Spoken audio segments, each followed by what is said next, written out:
오늘 우리에게 주신 하나님의 말씀, 우리가 함께 나눌 말씀은 누가복음 5장 33절에서 39절 말씀입니다. 누가복음 5장 33절에서 39절 말씀 제가 봉독해 드리도록 하겠습니다. 그들이 예수께 말하되 요한의 제자는 자주 금식하며 기도하고 바리새인들의 제자들도 또한 그리하되 당신의 제자들은 먹고 마시나이다. 예수께서 그들에게 이르시되 혼인집 손님들이 신랑과 함께 있을 때 너희가 그 손님으로 금식하게 할 수 있느냐? 그러나 그날이 이르러 그들이 신랑을 빼앗기리니 그 날에는 금식할 것이라. 또 비유하여 이르시되 새 옷에서 한 조각을 찢어 낡은 옷에 붙이는 자가 없나니 만일 그렇게 하면 새 옷을 찢을 뿐이요 또 새 옷에서 찢은 조각이 낡은 것에 어울리지 아니하리라. 새 포도주를 낡은 가죽 부대에 넣는 자가 없나니 만일 그렇게 하면 새 포도주가 부대를 터뜨려 포도주가 쏟아지고 부대도 못 쓰게 되리라. 새 포도주는 새 부대에 넣어야 할 것이니라. 묵은 포도주를 마시고 새 것을 원하는 자가 없나니 이는 묵은 것이 좋다 함이라. 아멘. 오늘 말씀을 새 포도주는 새 부대라는 제목으로 우리 함께 말씀을 나누도록 하겠습니다. 오늘 말씀을 저희는 크게 두 단락으로 나눠서 보고자 합니다. 첫 번째는 33절에서 35절로 바리새인들은 지속적으로 예수님이 무엇을 못하고 있다고 비난하여 키워드는 교육, 비난, 금식, 괴로움, 슬픔, 자랑, 기쁨, 잔치입니다. 자, 우선 바리새인들이 지속해서 예수님한테 시비를 겁니다. 그 시비가 무엇이냐면 예수님 당신은 훌륭한데 당신은 흠이 없어 보이는데 당신 제자들은 좀 덜 떨어진 것 같습니다. 이런 식이에요. 왜? 그들이 마땅히 해야 될 일들을 하지 못하고 있다는 거예요. 수준 미달이라는 거예요. 사실 우리가 누가복음 처음부터 봤지만 예수님께서 요한복음 안에서도 비난받는 것을 봤지만 나사렛에서 무슨 선한 것이 나겠느냐라고 얘기하면서 출신 지역이 비천한 것이 사실입니다. 그리고 예수님의 제자들이 조금 전에 우리가 함께 말씀 나눴던 것처럼 그 제자 중에 주축을 이루는 사람들은 어부였고 또 마태처럼 세리도 있었습니다. 우리가 그래서 지난 시간에 레위가 이 회개하고 하나님 나라의 잔치에 참여한 걸 기뻐하면서 이 죄인들과 함께 먹는 자리가 당연했다는 것을 우리가 확인할 수 있었습니다. 그런데 어쨌거나 세상적으로는 그들의 모습은 비난받아도 할 말이 없습니다. 모든 부분에서 훈련도 부족한 게 사실이에요. 그런데 왜 관리를 안 하냐는 겁니다. 왜 가르치지 않냐는 거예요. 그런데 그 가르치지 않는 거에 대한 내용이 무엇이냐면 금식입니다. 근데 사실 우리 예수님처럼 열심히 가르치시는 분이 없었죠. 하나님의 말씀을 전하시고 천국 복음을 선포하시고 하나님 말씀을 가르치시고 그리고 모든 연약한 것을 고치시는 것. 그래서 티칭, 프리칭, 힐링 이 부분에 대해서 예수님만큼 열심히 있는 분이 없었어요. 그런데 지금 무엇이 시비가 된 거예요? 하나님의 말씀 가르치지 않는 게 덜 됐다는 거 아니에요. 천국 복음을 선포하지 않아서 문제가 되는 거 아니에요. 연약한 사람을 돌보지 못해서 문제가 되는 게 아닙니다. 즉 뭐가 문제가 되냐면 금식에 대한 규례를 그들이 지키지 않는다는 거예요. 우리가 잠시 후에 말씀을 통해서 확인할 것이고 또 여러분들이 승리하는 삶 책을 보시면은 중심 사상 적어놓은 거 앞부분에 또 필요한 내용들은 조금씩 더 기입을 해놨습니다. 이들이 그 금식에 대해서 여러 가지 규례를 정했는데 지금은 어떤 규례를 정했느냐? 7일 동안에 이틀을 금식하는 규례를 정했습니다. 그래서 그 7일 안에 이틀을 금식하는 날 중에 하루인 걸로 많은 신학자들이 봐요. 그래서 많은 사람들은 오늘을 금식하는 날로 정해놨는데 왜 당신과 당신의 제자들은 잔치를 하고 있냐는 거예요. 왜 먹고 마시고 즐기냐는 거예요. 그 부분에 대해서 트집을 잡는 것입니다. 근데 그 부분에 대해서 예수님께서 말씀하십니다. 금식이라는 것은 때가 있다. 그래서 34절과 35절에 그 때에 대해서 얘기합니다. 예수께서 그들에게 이르시되 혼인집 손님들이 신랑과 함께 있을 때, 즉 신랑과 함께하는 잔치를 벌이고 있어요. 때로는 그 대상으로서 신부일 수 있어요. 그런데 그때 너희들이 금식하면서 애통하면서 슬피 지내라고 얘기할 수 있느냐? 혼인잔치에 와서 너희들이 금식하라고 얘기할 수 있느냐라고 얘기했을 때 그럴 수 없다는 거 모든 사람들이 인정하는 바라는 거예요. 그런데 지금 현재 그들이 누리고 있는 것이 바로 이 혼인잔치와 같다는 거예요. 왜? 예수님이 그들에게 와서 천국 복음을 전하고 그들의 삶을 완전히 변화시켰거든요. 그들의 삶이 어떻게 변화됐습니까? 죄악의 노예에서 하나님의 자녀로 변화되었어요. 결혼하지 못하는 불임의 자녀에서 아이를 낳지 못하는 불임의 그런 관계를 가지고 있었는데 예수 그리스도의 신부가 되어서 이제 영혼들을 구원할 수 있는 새 생명을 낳을 수 있는 그런 기쁨의 자리로 바뀌었어요. 근데 이때 어찌 금식하라 그러냐는 거예요. 아브라함과 사라가 이삭을 낳았을 때 금식했습니까?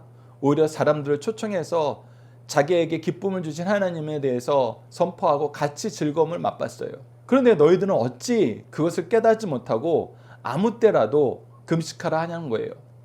그러면서 35절을 말합니다. 그러나 그날에 이르러 그들이 신랑을 빼앗기리니 그날에는 금식하리라.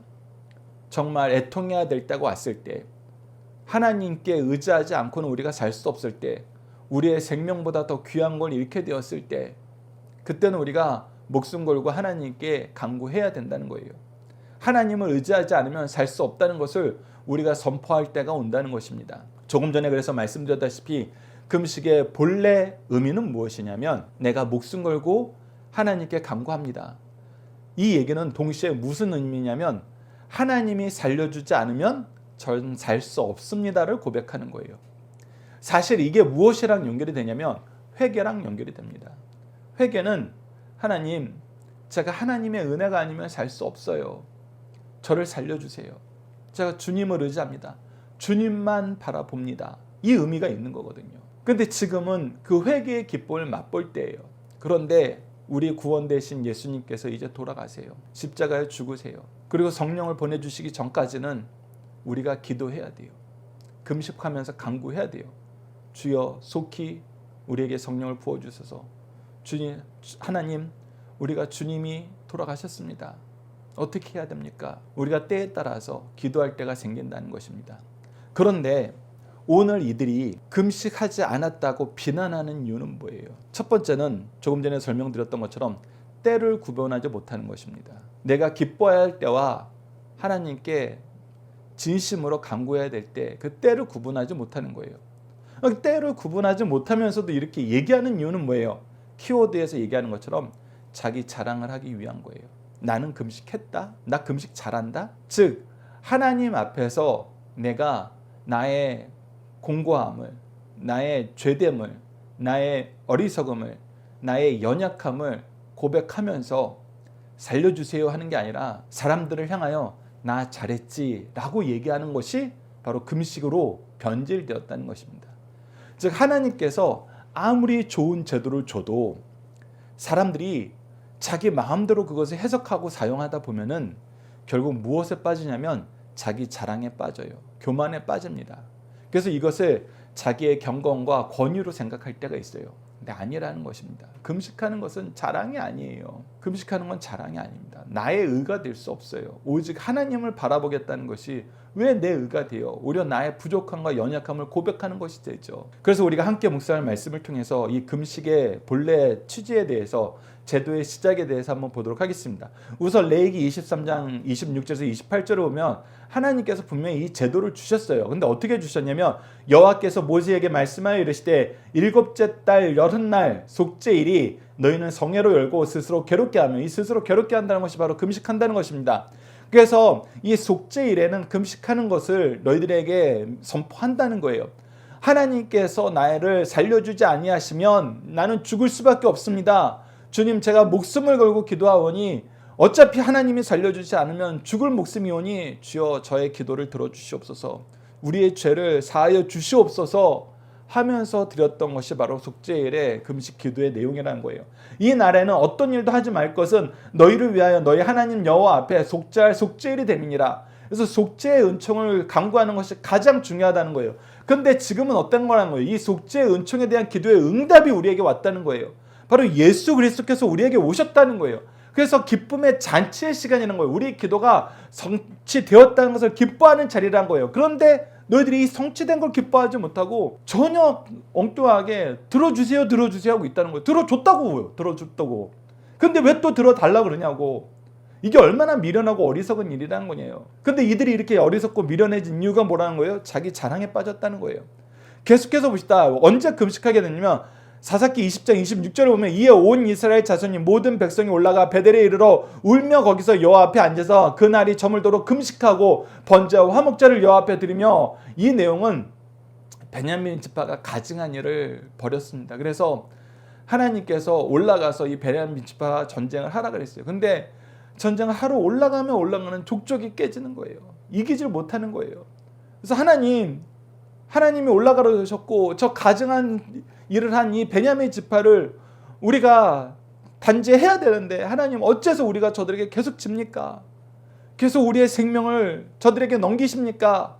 라고 얘기하면서 하나님께서 공의롭게 역사해 달라고 열심히 기도하는 거예요. 이 위기는, 이 일은 하나님이 해결해 주셔야지 하나님이 하지 않으시면 해결이 안 됩니다 라고 우리가 간절히 기도하는 그 기도가 필요할 때, 간곡한 기도가 필요할 때는 우리가 금식을 선포할 수 있다는 것입니다. 다니엘서 10장 3절을 보시죠. 새 이래가 차기까지 좋은 떡을 먹지 아니하며 고기와 포도주를 입에 대지 아니하며 또 기름을 바르지 아니하니이다. 우리가 지난주에 예언서 말씀을 시작하면서 10장에서 12장 말씀이 무엇이었어요? 네 번째 환상을 우리에게 보여주는데, 그때는 더 디테일하게 우리가 앞으로 경험해야 될 그 고난에 대해서, 환난에 대해서 얘기하고 있습니다. 특히 이스라엘 민족이 예수 그리스도께서 오시기 전에 저 그리스도로 상징되는 이 존재들이 나타나서 얼마나 하나님의 백성들을 괴롭힐 것을 우리에게 가르쳐주고 있어요. 그러니까 이 놀라운 시험의 역사, 이 과정의 역사를 본 다음에 다니엘이 견딜 수가 없었어요. 그래서 하나님의 긍휼을 위해 바라는 마음으로, 하나님의 은혜의 역사가 이스라엘 백성에서 떠나지 않게 원하는 마음으로 제사장이 되어서 먼저 금식 기도를 하는 거예요. 하나님의 말씀 앞에서 그 말씀의 정당함과 그 안에 하나님의 은혜의 역사가 있길 바라면서 금식 기도하는 겁니다. 그때 따로 우리가 개별적으로 금식 기도를 할 수 있어요. 스가랴서 8장 19절 보시죠. 만군의 여호와가 이같이 말하노라. 넷째 달 금식과 다섯째 달 금식과 일곱째 달의 금식과 열째 달의 금식을 변하여 유다 족속에게는 기쁨과 즐거움과 희락과 절기들이 되리니 오직 너희는 진리와 화평을 사랑할지니라. 우리가 금식하게 되었다는 것은 그만큼 공공해졌다는 거예요. 어려워졌다는 거예요. 하나님의 은혜가 더 절실해졌다는 거예요. 그래서 하나님 외에는 다른 것을 의지할 수 없다고 계속 우리가 고백하는 건데, 하나님께서 우리에게 미리 말씀하여 주신 것은 무엇이며, 이 금식이 무엇이 된다? 기쁨과 즐거움과 희락의 절기들이 된다. 이제 이 금식의 기도를 우리가 응답받을 때가 온다. 근데 지금 예수님을 만났을 때가, 예수님과 함께 있을 때가, 즉 예수님의 제자들이 즐기는 것이 바로 이 금식의 절기 때 우리가 목숨 걸고 기도했던 이 기도의 응답이 왔다는 것인데, 너희들이 왜 이것을 깨닫지 못하냐는 거예요. 왜 깨닫지 못해요? 이것이 자기 자랑이 되었기 때문이에요. 누가복음 18장 12절을 보시죠. 나는 일에 2번 금식하고 또 소득에 11조를 드리나이다 하고 있고, 이 바리새인들이 자기 자랑을 위해서 기도할 때 이렇게 기도한다는 거예요. 나 금식 잘했죠? 저 11조 잘했죠? 내가 하는 모든 것이 감사와 겸손과 하나님을 의지하는 절대적인 매달림이 아니라 자기 자랑이란 거예요. 누구를 향한 자랑? 이 세리, 자기보다 못한 사람들을 두고 자랑하는 거.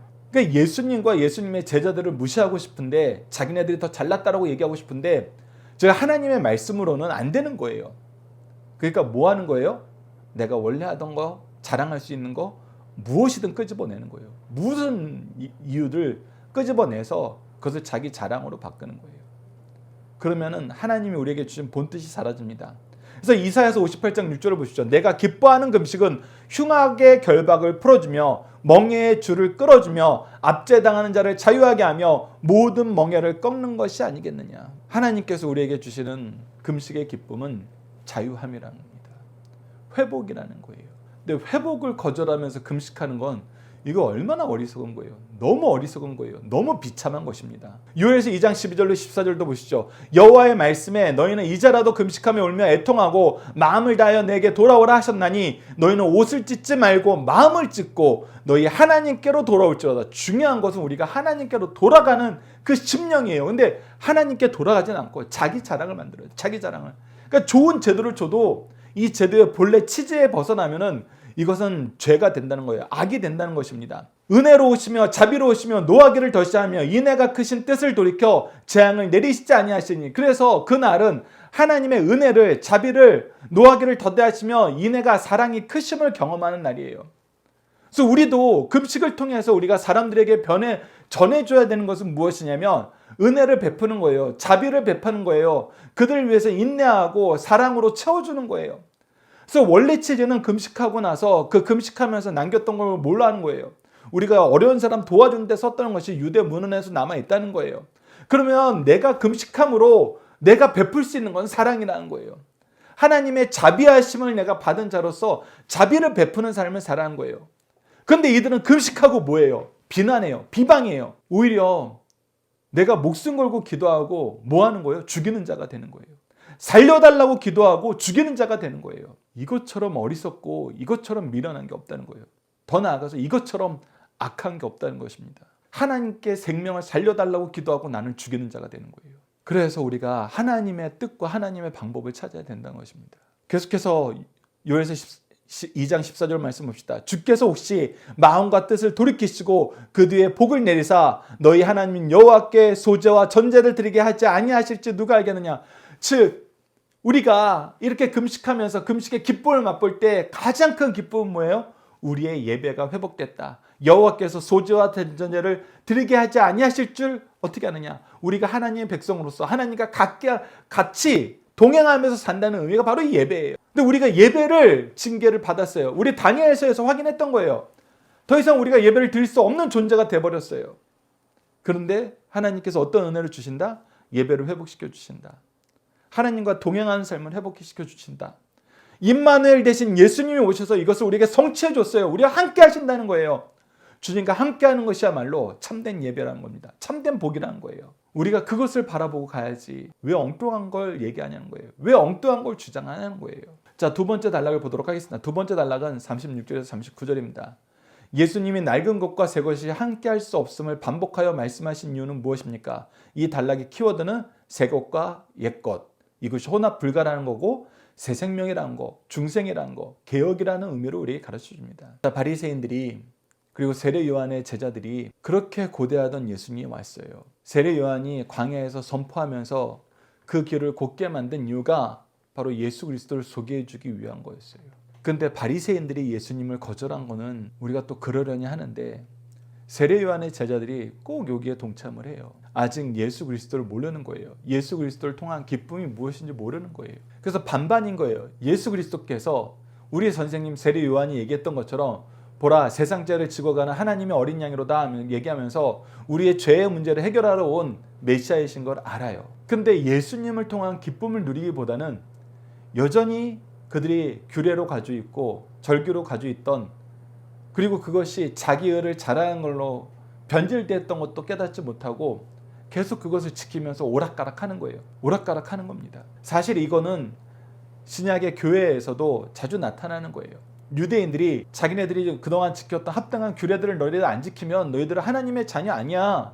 예수님 믿어도 이 모든 것 너희들 다 지켜야 돼. 그 대표적인 것이 뭐였어요? 할례였어요. 그래서 할례에 대한 규례는 사도행전에서도 그러고 히브리서에서도 그러고 끊임없이 나오는 거예요. 이제 옛 것은 지나갔다. 새 것이다. 너희들이 이제 새롭게 된 새로운 은혜의 역사를 맛보면서 살아야 된다. 계속 얘기하는 거예요. 하나님께서 너희들의 기도를 들어주셨다. 예수님이 오셨다. 예수님께서 우리들 대신하여 대속의 십자가를 지시고 부활하셔서 죄의 역사, 죄의 통치를 이겼다. 이제 하나님의 통치 안에서 우리는 승리와 영광을 맛보면서 교회의 기쁨을 온 세계 사람들에게 전해야 된다. 그런데 또 슬퍼하라는 거, 또 슬퍼하라는 거. 또 목숨 걸고 기도하라는 거예요. 아니 오셨다, 이루셨다 했는데 아니라는 거예요. 아니라는 거예요. 나는 아니라고 생각한다는 거예요. 그러니까 그 의미를 모르는 거예요. 자꾸 옛날 것에 익숙했던 것에 내가 자랑할 수 있었던 것에 내가 다르다는 것을 내 스스로 확인할 수 있는 것에 매몰된다는 거예요. 그래서 이 기쁨은 나누지 못하고 계속 정죄만 나눈다는 거예요. 생명은 나누지 못하고 계속 생명을 죽이는 일만 한다는 거예요. 근데 이것이 좋다는 거예요. 이것이 내가 지배자가 되는 거, 내가 더 뛰어나다고 당연하게 보여줄 수 있는 거, 그것이 더 좋다고 얘기하는 거예요. 이 부분에 대해서 제가 새벽 예배를 자주 예를 듭니다. 제가 이전에 사역하던 교회에서도 감사로 나아가자라고 얘기하는 것이 있었어요. 왜 그러냐면 저는 목회자 가문에서 태어나서 평생 부모님이 새벽 예배를 드리는 삶을 사셨어요. 그래서 저는 새벽 예배를 드리기 위해서는 무엇이 필요한지, 삶에 어떤 조율이 필요한지, 어떤 것이 우선순위가 되어야 되는지는 본능적으로 알아요. 너무 쉬워요. 그 삶을 깨닫고 그 삶을 어떻게 지켜나가고 그 삶이 얼마나 기쁜지는 저는 미리 다 알고 있었어요. 그래서 새벽 예배를 드리는 거는 저한테는 되게 쉬운 일이에요. 왜? 하나님이 목회자 가문에 태어나서 이것을 너무 쉽게 소화할 수 있도록 저를 가르치셨거든요. 저를 지도하셨거든요. 저 훈련받게 하셨거든요. 그리고 나서 제가 지금 또 목회자의 길을 걷고 있잖아요. 그러니까 예배가 중심이 되는 삶으로 내 삶이 전체가 조율되는 것은 너무나 쉬워요. 그런데 평신도분들은 아니세요. 어려서부터 이 새벽 예배를 경험해보지 못하신 분들은 아니에요. 이것만큼 힘들고 어려운 게 없어요. 이것만큼 큰 결단을 하고 내 삶을 온전히 바꿔야 될 거 없어요. 그런데 내가 목회자가 되어서 어려서부터 이 새벽 예배를 익숙한 사람이 되어서 나는 이걸 너무나 쉽게 하고 있는데 제가 그렇게 얘기하는 거예요. 여러분들 왜 새벽 예배 안 드리세요? 아침에 기도하는 게 그렇게 힘들어요? 아니 첫 시간을 하나님과 함께 하지 않고 하루가 사라져요? 제가 이렇게 얘기하면은 여러분들 이거는 정말 못된 거예요. 정말 못된 거예요. 하나님은 저를 어려서부터 이것을 잘할 수 있도록 훈련시키셨고 목회자가 되어서 내 모든 삶의 스케줄을 이 예배 중심으로 재편할 수 있도록 이 시간을 주시고 이 직분을 주시고 이 직업을 주셨어요. 그런데 이게 안 되는 분들이 계세요. 이게 힘든 분들이 계세요. 그럼 우리는 은혜 받은 자로서 은혜를 나누기 위해서는 끊임없이 그들을 위해서 우리가 수고를 해야 돼요. 때로는 우리가 차량으로 봉사를 할 때가 있고 전화로 미리 깨워달라는 분들에게 전화하는 일을 해야 돼요. 우리는 평상시에 우리가 일어나는 것보다 더 먼저 일어나야 되고 평상시에 우리가 삶을 시작하는 것보다 더 열심히 수고해야 돼요. 그 수고를 하는 게 우리가 섬김으로 예배로 교회로 나오는 일을 평탄하게 하는 의미라는 거 우리가 이사야서 40장 말씀과 시편 43편, 시편 128편을 통해서 이미 교육을 받았잖아요. 그래서 우리는 더 수고하는 거예요. 더 섬기는 거예요. 그것이 우리가 생명을 받은 자로서 기쁨을 누린 자로서 이 기쁨을 전하는 삶의 태도거든요. 그래서 우리는 돕는 자가 되는 겁니다. 헬퍼가 되는 거예요. 그런데 우리가 여전히 이것을 나의 자랑으로 삼고 싶으면은 뭐 하는 걸로 바꿔요? 이걸로 사람들을 정죄하는 걸로 바꿔요. 이걸로 나의 권위를 세우고 싶어 해요. 너무 안 되는 것입니다. 근데 이렇게 하나님이 나에게 주신 이것을 나의 권위를 세우는 것으로 여기고 그것을 사람들에게 강요할 때 그것이 바로 어떤 모습이다? 너희들이 옛 옷을, 헌 옷을 입은 모습이다. 너희들이 낡은 부대를 가지고 사는 삶의 모습이라는 거예요. 그래서 하나님의 은혜의 역사를 너희들이 개인의 권위와 권능으로 계속 포장하는 것이 너무나 익숙하다는 거예요.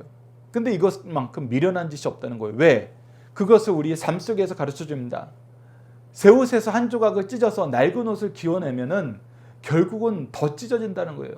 이 늘어나는 탄성이 다르고 이 천이 익숙해진 그 농도가 달라서 오히려 더 찢어진다는 거예요. 옷을 입고 다니다 보면은 이것이 더 많은 상처를 내는 것으로 바뀐다는 거예요. 새 옷을 줬으면 새 옷을 온전히 입으라는 거예요. 왜 일부만 떼어다가 헌 옷에다 놓고 싶어 하냐는 거예요. 왜? 이 옛옷이 내 자랑이거든요. 이 옛옷에는 내가 사람들보다 낫다는 증거를 얘기할 것이 많이 남아있거든요. 그래서 온전한 새 옷을 입기보다는 새 옷을 오려버리는 거예요. 새 옷을 오려서 내 낡은 옷에 덧대는 거예요. 그 덧대는 게 내 약점만 가리는 거예요. 내 약점을 가리는 데 쓰는 거예요. 내 찢어진 모습을 가리는 데 쓰는 거예요. 이거 어리석은 거라는 거예요. 오히려 더 큰 찢어짐, 더 큰 죄악만 생산하는 거예요. 새 포도주를 낡은 가죽 부대에 넣으면은 여러분 가죽 부대가 터져버립니다. 더 이상 늘어날 수 없어서 터져버려요. 가스가 차서 터져버려요. 그래서 새 포도주는 새 부대에 담아야 돼요. 그래야지 온전하게 이 새 포도주를 누릴 수 있어요. 그래서 우리가 예수 그리스도를 만나면 우리가 자기 자랑하던 거, 자기 의라고 주장하던 거 이거 우리가 다 걷어들여야 돼요. 이것을 자랑하는 삶을 사는 거 아니에요. 이것은 내가 더 은혜 받았다는 증거예요. 제가 새벽 예배를 드릴 수 있고 새벽 예배가 저희 가족들보다 우리 교회 성도들보다 승리하는 삶을 드리는 모든 사람들보다 강성성경 연구원 사람들보다 더 쉽게 되는 것은 내가 받은 은혜가 크기 때문이에요. 제가 다른 분들은 예배를 만들고 동영상 올리는 거 어려워하지만 저는 너무나 쉽게 매일매일 여러분들에게 이거를 제공할 수 있는 것은 제가 받은 은혜가 크기 때문이에요. 이것이 제 자랑이 될 수가 없어요. 이것이 제 경건이 될 수가 없어요. 이거는 그냥 하나님이 주신 은혜예요. 감사해요. 그래서 제가 여러분들에게 더 제공해 줄 수 있는 거예요. 여러분들이 각자 자기 자리에서 그래서 이렇게 시작하는 것입니다. 제가 제안 드릴 수 있는 것은 이 얘기뿐이에요. 여러분들 각자 자리에서 정한 시간, 정한 장소, 정한 순서를 정하십시오. 그래서 그곳이 예배하는 곳이 되게 하십시오. 사실 코로나 시기에 우리가 이것을 했어야 됐어요. 제가 그래서 너무나 죄송해요. 우리가 예배 가는 게 너무 힘들어졌어요. 모이는 게 너무나 힘들어졌어요. 여러분들 걱정하지 마세요. 이때를 위해서 승리한 삶을 준비해 놓았습니다. 여러분들이 가정에서 각자가 예배를 인도할 수 있도록 여러분들이 정한 시간, 정한 장소, 정한 순서를 따라서 마음과 뜻과 정성을 다하여 영과 진리로 예배를 준비하는 사람이 될 수 있도록, 예배의 리더가 될 수 있도록 이것이 미리 준비되어 있습니다. 그러니 여러분들 혹시 정말 가고 싶은데 가야 되는데 하나님이 허락하지 않으셔서 못 가게 됐을 때는 다니엘과 세 친구가 하나님께 예배하는 것을 확대시키고 다니엘이 목숨을 걸고도 하나님께 기도하는 것, 하나님께 예배하는 그 시간과 장소와 순서를 변경하지 않았던 것처럼 여러분들 가정에서 예배를 드리십시오. 예배자가 되십시오. 사실 이것을 나눴어야 됐어요. 이때를 위해서 준비해 주셨던 것인데 저는 도리어 그것을 못했습니다. 그래서 여러분들에게 너무나 죄송해요. 그래서 다시 한번 말씀드리고 싶습니다. 오늘 이 말씀, 새 포도주 새 부대로 나는 이 말씀을 따라서 여러분들 이제 여러분들의 삶이 변하셨으면 좋겠어요. 어떤 삶으로? 여러분들이 새로운 예배 리더로 세우심을 받을 수 있는 그런 제도를, 그런 기회를 우리에게 주셨잖아요. 승리한 삶으로 우리가 훈련받을 수 있도록 도와주셨잖아요. 그래서 이 은혜로 우리가 이 은혜를 먼저 받은 자로서 이 은혜로 온전히 섬기는 자, 이것이 새 포도주를 새 부대에 넣는 거예요. 새 포도주가 왔으면 우리가 이제 은혜를 받은 자로서 은혜를 주는 자로 완전히 바뀌어야 됩니다. 그것이 바로 새 생명을 얻는 거예요. 그것이 바로 우리가 중생하는 거예요. 그것이 바로 우리가 개혁을 하는 것입니다. 그래서 개혁주의는 온전히 바꾸는 거예요. 온전히. 나의 의를 주장하는 삶은 아니라, 나의 의를 위해서 사는 삶이 아니라 온전히 섬기는 삶으로 변하는 것. 예수님은 우리에게 오늘 이것을 얘기하는 것입니다. 그러면서 마지막 39절에 우리에게 경고를 하세요. 묵은 포도주를 마시고 새 것을 원하는 자가 없나니 이는 묵은 것이 좋다 함이니라. 자기 자랑이 되는 것이 조금이라도 남아있고 자기 자랑을 하려는 사람들이 그 목적이 남아있는 사람은 절대 복음의 일꾼이 될 수 없다는 거예요. 새 부대가 될 수 없다는 거예요. 새 포도주를 나눠주는 사람이 될 수 없다는 거예요. 이것이 적당히 걸쳐서 될 것 같으면은 예수님이 이 말씀을 안 하세요. 바꿔야 된다는 거예요. 회개해야 된다는 거예요. 그래서 회개가 중요합니다. 참된 회개가 없으면 끊임없이 자기 자랑하고 싶어요. 이것을 여러분들이 기억해 주셨으면 합니다. 자, 함께 묵상할 말씀을 통해서 간략하게 이 내용을 확인해 보도록 하겠습니다. 고린도후서 5장 17절을 보십시오. 그런즉 누구든지 그리스도 안에 있으면 새로운 피조물이라 이전 것은 지나갔으니 보라 새 것이 되었도다. 이제 이전 것은 버려야 돼요. 자기 의를 위해서 율법을 지키는 삶은 버려야 돼요. 자기 의를 자랑하던 이 어리석은 삶은 버려야 된다는 것입니다. 고린도후서 7장 10절로 11절을 보시죠. 하나님의 뜻대로 하는 근심은 후회할 것이 없는 구원에 이르게 하는 회개를 이루는 것이요 세상 근심은 사망에 이르는 것이라. 우리가 근심하는 삶에서 벗어날 수 없어요. 그런데 하나님 안에서 근심하는 것은 회개의 역사를 통해서 우리에게 새 생명을 얻게 하세요. 근데 세상에서 근심하는 것은 끊임없이 나 자랑하는 거예요. 오히려 나를 죽이는 거예요. 사람을 죽이는 거라는 거예요. 보라, 하나님의 뜻대로 하게 된 이 근심이 너희를 얼마나 간절하게 하며, 얼마나 변증하게 하며, 얼마나 분하게 하며, 얼마나 두렵게 하며, 얼마나 사모하게 하며, 얼마나 열심히 있게 하며, 얼마나 벌하게 하였는가. 즉 우리가 하나님의 은혜를 보면 간절해질 수밖에 없어요. 그리고 이 은혜의 역사에 대해서 내가 끊임없이 변증할 수밖에 없어요. 이것을 설명하고 이것을 이해시키기 위해서 노력한다는 거예요. 그러면서 얼마나 분하게 되냐면 내가 이 죄악된 세상을 계속 살았구나. 내가 나의 의를 위해서 살았구나. 이 죄가 얼마나 교묘한지 우리가 알고 이 죄에 대해서 분하게 되는 거예요. 그러면서 이 죄의 결과가 얼마나 두려운지 우리가 알게 되는 거예요. 우리가 죄악의 노예가 되었을 때, 예수 그리스도의 은혜가 없을 때는 우리는 전혀 이기는 삶을 살 수 없었구나. 내가 조금 잘났다고 생각하고 너고 조금 졌다고 생각하는데 이것이 오히려 죄악이 우리를 유혹하는 죄를 짓게 만드는 길이었구나. 그래서 두렵게 되고 얼마나 사모하게 됩니까? 예수 그리스도의 은혜를 사모하게 돼요. 예수 그리스도의 은혜 안에서 사는 것이 얼마나 기쁜 힘을 알게 돼요. 그래서 이거에 대해서 우리가 열심히 있게 되는 것입니다. 사랑을 전하는데, 생명을 전하는데 열심히 있게 된다는 거예요. 그리고 이제 우리가 우리 과거의 모습을, 죄악된 모습을 이제 벌하게 되는 예수 그리스도의 은총을 바라보면서 예수 그리스도의 승리를 바라보면서 살게 된다는 것입니다. 그래서 너희가 그 일에 대하여 일체 너희 자신의 깨끗함을 나타내었느니라. 즉 죄에서 완전히 돌아서는 삶, 죄는 더 이상 우리가 용납하지 않는 삶으로 살게 되었다는 것입니다. 이것이 성령의 은혜라는 거예요. 그래서 우리는 생명을 살리는 일을 하지 죽이는 일을 하지 않아요. 그래서 이 일을 하기 위해서는 우리가 끊임없이 말씀으로 개혁을 해야 됩니다.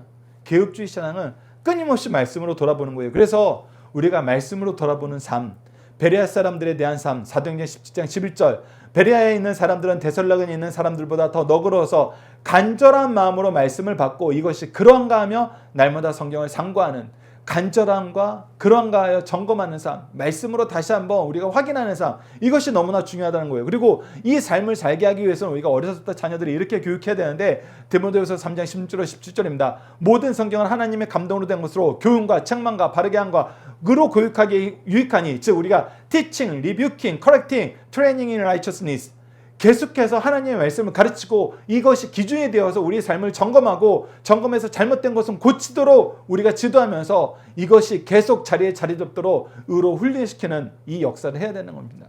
이것을 위해서는 우리가 온유함과 두려움으로 자녀들을 위해서 끊임없이 자비하심과 사랑으로 대해야 된다는 거, 인내함으로 대해야 된다는 걸 알아야 돼요. 그래서 우리는 결국 무엇을 봐야 돼요? 하나님의 사람으로 온전하게 하여 모든 선한 일을 행할 능력을 갖추게 되는 거. 여기 때까지, 이것이 이루어질 때까지 우리가 자녀를 가르쳐야 되고 자녀를 위해서 섬겨야 된다는 것입니다. 마태복음 6장 9절에서 10절을 보시죠. 그러므로 너희는 이렇게 기도하라. 하늘에 계신 우리 아버지의 이름을 거룩히 여김을 받으시오며 나라가 임하시오며 뜻이 하늘에서 같이 이루어질 것 같이 땅에서도 이루어지이다. 그래서 우리가 하나님의 일을 위해서 산다는 건 무엇이다? 하나님이 우리 아버지, 주권자, 우리의 생명의 수요자인 걸 알고 우리가 그의 이름을 거룩하게 하는 거, 그의 나라가 임하는 거, 그의 뜻이 이루어지는 거, 이것이 우리의 삶의 목표인지 봐야 된다는 거예요. 하나님이 아니라 내 이름이 들어가는 순간 우리는 새 포도주를 낡은 부대에 담아서 터뜨리는 삶을 산다는 거예요. 오히려 여전히 죄악된 삶을 산다는 것입니다. 우리가 중심사상 하나씩 확인하도록 하겠습니다. 첫 번째, 모든 신앙의 행위는 외식이 없어야 한다. 특히 금식이 이루어야하는 겁니다. 예수님 당시나 오늘의 기독교인들에게 기도, 금식, 구제는 신앙의 중요한 행위 중에 하나입니다. 그중 기도는 하나님에 대한 행위요, 구제는 인간에 대한 행위요, 금식은 자신에 대한 행위입니다. 그런데 이 금식이 자기 신앙을 과시하는 외식이 되어버렸습니다. 금식이 사람들 앞에서 자기를 자랑하는 행위가 되어 금식하지 않는 사람들을 정죄하기에 이르렀습니다. 금식하지 않는 사람들을 정죄하기에 이르렀다는 것은 금식이 잘못된 행위는 아니지만 자기의 사상과 행위를 신앙의 표준으로 삼는 것이, 이것이 옳다라고 주장하는 것이 됐다는 거예요. 근데 이것은 옳지 않다는 것입니다. 자신이 기준이 되어 남의 신앙을 판단하지 말라는 것을 우리에게 가르쳐주고 있습니다. 두 번째, 내게 주신 은혜와 은사는 감사할 일이나 이 은혜와 은사가 남에게 없다고 타인을 비난하는 것은 잘못되는 거예요. 오히려 이 은혜를 나눠주는 사람, 이 은혜 받은 것을 감사하면서 은혜의 빚진 자로서 이 은혜를 나눠주는 사람이 되어야 된다는 거, 성경이 끊임없이 우리에게 가르쳐주는 것입니다. 예수님을 믿고 따르는 일은 영적인 의미에서 신랑과 함께 대축제를 참여하는 것과 같습니다. 이 이상의 기쁨과 감사가 넘치는 일이 없어요. 이때 금식하는 것은 도리어 기쁨에 참여하지 않는 것입니다. 기쁨을 거절하는 거예요. 그러나 바리새인들은 자신들이 금식할 때 예수님의 제자들이 금식하지 않는다고 비난 정자였어요. 각자의 형편에 따라 하나님의 뜻 안에서 때를 잘 분별하면서 주어진 사명을 잘 감당할 때, 기쁠 때 감사 찬양하고 어려울 때 기도하면서 승리하는 삶을 살아야 함을 가르쳐주고 있습니다. 마지막 세 번째입니다. 예수 믿고 중생 거듭난 자의 삶은 옛 생활을 고쳐나가는 것이 아니라 완전히 세상 생명으로 변화받는 것입니다. 예수 믿는 것은 단순하게 옛 사상과 삶을 유지하면서 예수의 사상을 적당히 섞어서 사는 것이 아닙니다. 옛 것은 완전히 벗어버리고 새 옷을 입는 것과 같습니다. 선한 일을 추구하는 것이 아니라 완전히 새 성품으로 변해야 된다는 것입니다. 그러므로 예수를 믿으면 옛 것은 완전히 죽고 새롭게 태어나야 됩니다. 거듭난 사람이란 옛 사람은 죽고 완전히 새롭게 태어나는 것을 의미해요. 옛 것과 새 것을 적당히 섞으면 모두 죽게 됩니다. 모두 죽게 돼요. 이제 우리가 예수를 믿는다면 과거의 죽은 전통이나 사상과 행동을 버리고 완전히 새롭게 출발할 것을 강력하게 가르쳐주고 있습니다. 자녀들과 함께하는 기도 훈련 내용을 통해서 기도하시도록 하겠습니다. 예수님을 통해 구원의 기쁨을 누리게 하시고 감사하는 삶으로 채워주신 하나님, 하나님의 은혜와 구속의 역사로 죄악 세상의 비난과 유혹을 이기게 하심을 감사합니다. 이 은혜와 구원의 사명이 우리의 삶의 기준이 되어야 하는데 끊임없는 유혹에 세상의 헛된 것이 우리의 삶의 기준이 되어 참된 기쁨과 감사를 잃어감을 용서해 주소서. 예수 그리스도를 통한 구원의 기쁨과 감사를 회복시켜 주시고 하나님의 이름과 하나님 나라와 하나님의 뜻을 위해 날마다 거듭난 삶, 개혁되는 삶을 살도록 도와주소서. 예수님 이름으로 기도드립니다. 아멘.